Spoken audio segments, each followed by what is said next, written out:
first step in setting prices is to establish your costs. After all, your prices have to be high enough to cover all your costs and to make a profit. We've already talked about drawings and the amount of money you need to survive. Now let's look at business costs.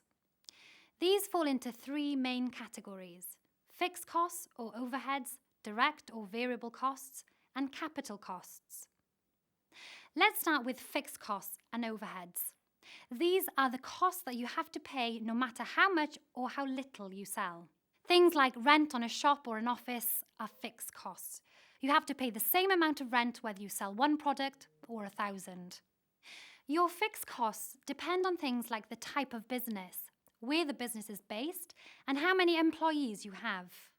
Some fixed costs are just a single one-off cost, maybe professional fees or advertising. Others can be paid throughout the year, either weekly, monthly, or quarterly.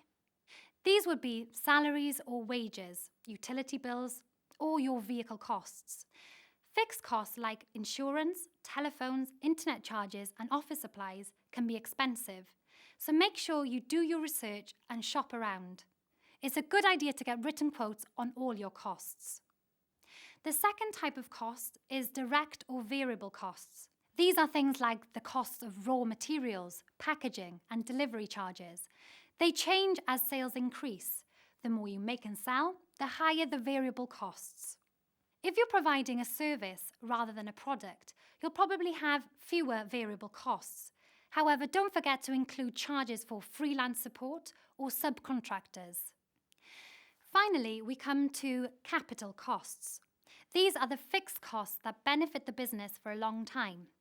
Things like machinery, equipment, and vehicles. Capital costs are also known as capital assets. With capital costs, you have to take into account depreciation.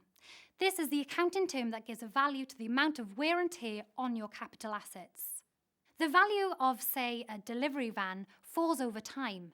Depreciation means you can spread the cost of the delivery van over several years, instead of just putting the full value in the year it was purchased. Talk to your accountant or Business Wales business advisor to find out which items this affects and how to work it out. Now you know a little more about the different types of costs in your business. There are some handy templates available for you to download. These will help you identify the different costs in your business.